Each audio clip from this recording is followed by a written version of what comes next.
So hi friends, welcome to our channel. Friends, మనకి government of India కింద పనిచేస్తున్నటువంటి ప్రభుత్వ సంస్థ నుంచి పర్మనెంట్ ఆఫీసర్ స్థాయి పోస్టులకి సంబంధించి ఒక బంపర్ రిక్రూట్మెంట్ నోటిఫికేషన్ అనేది అధికారికంగా రిలీజ్ చేయడం జరిగింది. ఈ యొక్క పోస్టులకి సెలెక్ట్ అయినటువంటి క్యాండిడేట్స్కి మంత్లీ వచ్చేసరికి 1 lakh వరకు కూడా శాలరీ అనేది రావడం జరుగుతుంది గైస్. ఎలాంటి ఎక్స్పీరియన్స్ అనేది కూడా ఉండాల్సినటువంటి అవసరం అయితే లేదు. ఆన్లైన్లోనే అప్లై చేసుకోవాల్సి అయితే ఉంటుంది. ఈ విధంగా ఈ నోటిఫికేషన్కి సంబంధించి కంప్లీట్ డీటెయిల్స్ అన్నింటినీ కూడా ఈ యొక్క వీడియోలో డిస్కస్ అయితే చేద్దాం. సో ఎవరు కూడా స్కిప్ అయితే చేయదు గైస్. ఫస్ట్ టైం మన ఛానల్ని విజిట్ చేస్తున్నట్టయితే కనుక సబ్స్క్రైబ్ అయితే చేసుకుని బెల్ ఐకాన్ కూడా యాక్టివేట్ చేసి పెట్టుకోండి. ఇంకా ఎవరైనా వీడియోని లైక్ చేయనట్టయితే కనుక డెఫినెట్గా వీడియోని లైక్ చేసేటువంటి ప్రయత్నం అయితే చేయండి గైస్. ఫ్రెండ్స్, ఈ యొక్క పోస్టులకి సంబంధించి ఇంపార్టెంట్ డేట్స్ విషయానికి వచ్చేటైతే కనుక మనకి January 21 నుంచి కూడా అప్లికేషన్ ప్రాసెస్ అనేది స్టార్ట్ కావడం జరిగింది. ఇక లాస్ట్ డేట్ విషయానికి వచ్చేట్లయితే కనుక February 19 వరకు కూడా ఈ యొక్క రిక్రూట్మెంట్కి ఆన్లైన్లో అప్లికేషన్స్ అనేవి సబ్మిట్ అయితే చేసుకోవాల్సి అయితే ఉంటుంది. సో ఇక నోటిఫికేషన్కి ఎవరెవరు అప్లై చేసుకోవచ్చు అని చూస్తున్నట్టయితే కనుక ఆల్ ఇండియన్ నేషనల్ సిటిజన్స్ అందరికీ కూడా మనకి ఈక్వల్ ఛాన్సెస్ అనేవి ఇవ్వడం జరిగింది. అంటే మరి ఏ స్టేట్కి చెందిన వారైనా సరే both male and female candidates ఇద్దరు కూడా ఈ యొక్క రిక్రూట్మెంట్కి అప్లై అనేది చేసుకోవచ్చు. నెక్స్ట్ ఈ యొక్క పోస్ట్లకి సంబంధించి అప్లికేషన్ ప్రాసెస్ విషయానికి వచ్చేట్లయితే కనుక ఓన్లీ ఆన్లైన్లోనే అప్లై చేసుకోవాల్సి అయితే ఉంటుంది. సో ఇక అప్లై లింక్స్ అన్నిటిని కూడా వీడియో డిస్క్రిప్షన్లోనూ కామెంట్ సెక్షన్లో అయితే ప్రొవైడ్ అయితే చేస్తాం గైస్.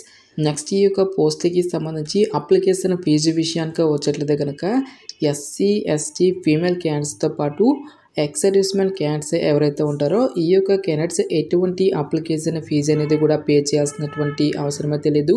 ఈ యొక్క క్యాండిడేట్స్ అందరూ కూడా ఫ్రీగా అయితే అప్లై అయితే చేసుకోవచ్చు గైస్. సో రిమైనింగ్ కేటగిరీకి చెందినటువంటి క్యాండిడేట్స్ అందరూ కూడా 400 రూపీస్ అప్లికేషన్ ఫీజు అనేటువంటి దాన్ని ఆన్లైన్లో పే చేయాల్సి అయితే ఉంటుంది. సో ఇక నోటిఫికేషన్ ద్వారా భర్తీ చేసినటువంటి ఈ యొక్క ఆఫీసర్ లెవెల్ జాబ్స్కి సంబంధించి అప్లై చేసుకోవడానికి మీకు ఉండాల్సినటువంటి ఏజ్ లిమిట్ విషయానికి వచ్చేట్లయితే కనుక సో మీకు మినిమం ఏజ్ అనేది 18 years అయితే కంప్లీట్ అయి ఉండాలి. జనరల్ అభ్యర్థులు వచ్చేసరికి 30 years వరకు కూడా అప్లై అనేది చేసుకోవచ్చు గైస్. నెక్స్ట్ మనకి క్యాస్ట్ వరకు కూడా ఏజ్ రిలాక్సేషన్స్ అనేవి అప్లికేబుల్ అనేవి అవుతాయి కాబట్టి OBC క్యాండిడేట్స్ వచ్చేసరికి 33 years వరకు, నెక్స్ట్ SC ST క్యాండిడేట్స్ వచ్చేసరికి 35 years వరకు కూడా అప్లై చేసుకోవడానికి ఛాన్స్ అనేది కల్పిస్తూ ఉన్నారు.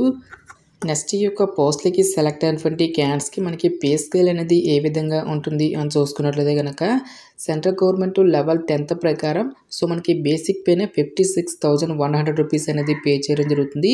ఇది మనకి జస్ట్ బేసిక్ పే మాత్రమే. సో ఇక బేసిక్ పేతో పాటు చాలా రకాల అడ్మిజిబుల్ అలవెన్సెస్ అనేవి కూడా మనకి పే చేయడం జరుగుతుంది గైస్. లైక్ మనకి DNS అలవెన్సెస్, స్పెషల్లీ కాంప్లిమెంటరీ అలవెన్సెస్తో పాటుగా ఫ్రీ అకామిడేషన్ కానీ లేదంటే హౌస్ రెంట్ అలవెన్సెస్ అనేది ప్రొవైడ్ చేయడం జరుగుతుంది.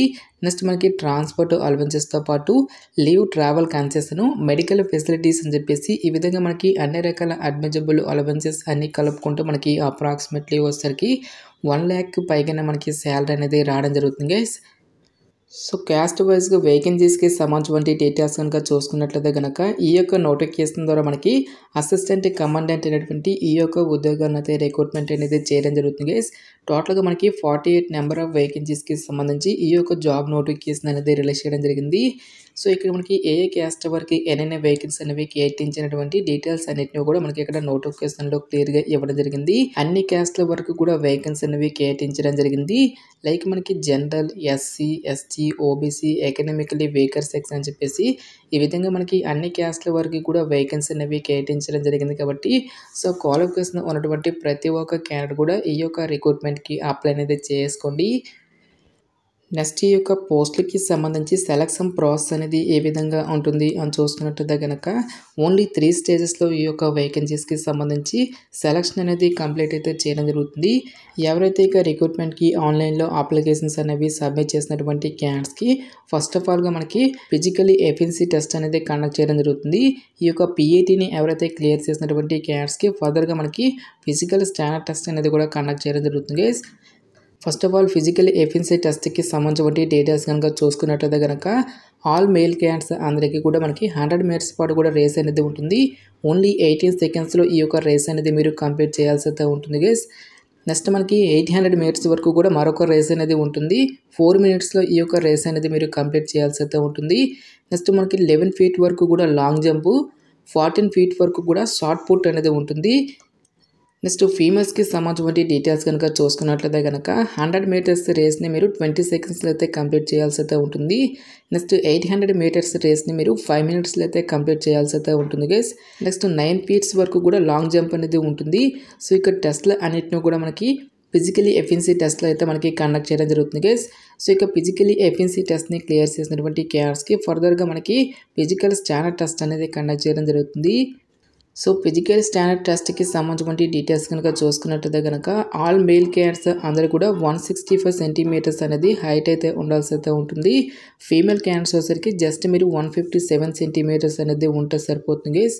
నెక్స్ట్ చెస్ట్ విషయానికి వచ్చేట్లయితే కనుక వితౌట్ ఎక్స్పెన్షన్ వచ్చేసరికి 81 సెంటీమీటర్స్, ఎక్స్పెన్షన్ వచ్చేసరికి 86 సెంటీమీటర్స్ అనేది రావాల్సి అయితే ఉంటుంది. ఫీమేల్స్కి ఎటువంటి చెస్ట్ అంటూ కూడా మనకి ఏమి కూడా ఉండదు గైస్. వెయిట్ అనేది మీ యొక్క హైట్కి తగ్గట్టుగా ఉండాలి అని చెప్పేసి ఇక్కడ మనకి జాబ్ డీటెయిల్స్లోనే క్లియర్గా మెన్షన్ చేయడం జరిగింది. నెక్స్ట్ ఇక్కడ మనకి ఐసైటీకి సంబంధించి మెడికల్ స్టాండర్డ్స్ అనేవి కూడా మనకి ఇక్కడ నోటిఫికేషన్లో ఇవ్వడం జరిగింది. ఈ విధంగా ఎవరైతే పిఎస్టీతో పాటుగా పిఏటీని క్లియర్ చేసినటువంటి క్యాడర్స్కి ఫర్దర్గా మనకి ఆన్లైన్ రిటర్న్ ఎగ్జామినేషన్ అనేది కండక్ట్ చేయడం జరుగుతుంది. సో టాపిక్స్ కనుక చూసుకున్నట్లయితే కనుక టోటల్గా ఇక్కడ మనకి 2 పేపర్స్గా ఇక్కడ మనకి డివైడ్ అయితే చేయడం జరిగింది. పేపర్ 1లో మనకి టోటల్గా 100 మల్టిపుల్ చాయిస్ క్వశ్చన్స్ అనేవి అడగడం జరుగుతుంది. జనరల్ ఇంగ్లీష్ నుంచి 20 questions, general studies and aptitude నుంచి మనకి 50 క్వశ్చన్స్, రీజనింగ్ ఎబిలిటీ నుంచి మనకి టోటల్గా 30 నెంబర్ ఆఫ్ క్వశ్చన్స్ అనేవి ఆడడం జరుగుతుంది. 2 అవర్స్ పాటు కూడా ఈ యొక్క ఎగ్జామినేషన్ అనేది కండక్ట్ చేయడం జరుగుతుంది గైస్. ఎవరైతే ఇక పేపర్ 1ని క్లియర్ చేసినటువంటి క్యాడర్స్కి ఫర్దర్గా మనకి పేపర్ 2 అనేది కూడా కండక్ట్ చేయడం జరుగుతుంది. సో ఇక పేపర్ 2 అనేది మనకి డిసిప్లిన్ రిలేటెడ్గా మనకి 100 మల్టిపుల్ చాయిస్ క్వశ్చన్స్ అనేవి ఆడడం జరుగుతుంది. సో మీరు ఏ విభాగంలో అయితే ఒక పర్టికులర్ క్వాలిఫికేషన్ అనేది కలిగి ఉంటారో సో ఒక రిలవెంట్ డిసిప్లిన్ నుంచి 100 మల్టిపుల్ చాయిస్ క్వశ్చన్స్ అనేవి ఆడడం జరుగుతుంది. సో ఈ యొక్క టెస్ట్ అనేది కూడా మనకి టోటల్గా 2 అవర్స్ పాటు కూడా కండక్ట్ అయితే చేయడం జరుగుతుంది గైస్. సో ఎవరైతే ఇక రిటర్న్ ఎగ్జామినేషన్ కూడా క్లియర్ చేసినటువంటి క్యాడర్స్కి ఫర్దర్గా మనకి ఇంటర్వ్యూతో పాటుగా మెడికల్ ఎగ్జామినేషన్ అనేది కూడా కండక్ట్ చేసేసి ఈ యొక్క వేకెన్సీస్కి ఎంపిక అనేది చేయడం జరుగుతుంది. ఫైనల్గా ఈ యొక్క పోస్టులకి అప్లై చేసుకోవడానికి మీకు ఉండాల్సినటువంటి ఎసెన్షియల్ ఎడ్యుకేషనల్ క్వాలిఫికేషన్ విద్య అర్హత విషయానికి వచ్చేట్లయితే కనుక bachelors degree in telecommunication engineering or electronics and communication, electronics and instrumentation అనేటువంటి ఈ యొక్క విభాగాలలో ఎవరైతే బీఈ ఆర్ బీటెక్ అనేది కంప్లీట్ చేసినటువంటి క్యాడర్స్ మాత్రమే ఈ యొక్క జాబ్స్కి అప్లై చేసుకోవాల్సి అయితే ఉంటుంది. ఎలాంటి ఎక్స్పీరియన్స్ అనేది కూడా ఉండాల్సినటువంటి అవసరం అయితే లేదు గైస్. మనకి ఈ యొక్క నోటిఫికేషన్ అనేది ఎక్కడి నుంచి వచ్చింది అని చూసుకున్నట్లయితే కనుక government of India minister of home affairs కింద పనిచేస్తున్నటువంటి Indo Tibetan border police force నుంచి అఫీషియల్గా రిలీజ్ అయినటువంటి ఒక అసిస్టెంట్ కమాండెంట్ పోస్ట్లకి సంబంధించిన job notification details. Interest eligible candidates డెఫినెట్గా ఈ యొక్క రిక్రూట్మెంట్కి అప్లై అనేది చేసుకోండి. సో ఇక పోస్ట్లకి సంబంధించిన లింక్స్ అన్నిటిని కూడా వీడియో డిస్క్రిప్షన్లోనూ కామెంట్ సెక్షన్ అయితే ప్రొవైడ్ అయితే చేస్తాను గైస్. ఇంకా ఈ యొక్క నోటిఫికేషన్కి సంబంధించి మీకు ఎటువంటి డౌట్స్ వచ్చినా సరే నాకు కామెంట్ సెక్షన్లో కామెంట్ అయితే చేయండి. ఎటువంటి మరిన్ని జాబ్ అప్డేట్స్ కోసం మన ఛానల్ని సబ్స్క్రైబ్ చేసుకుని బెల్ ఐకాన్ కూడా యాక్టివేట్ చేసి పెట్టుకోండి. సో ఇది ఫ్రెండ్స్ ఇవాల్టి వీడియో. రేపు మరొక మంచి జాబ్ అప్డేట్తో మళ్ళీ మీ ముందుకు రావడం జరుగుతుంది. Thanks for watching. Have a nice day.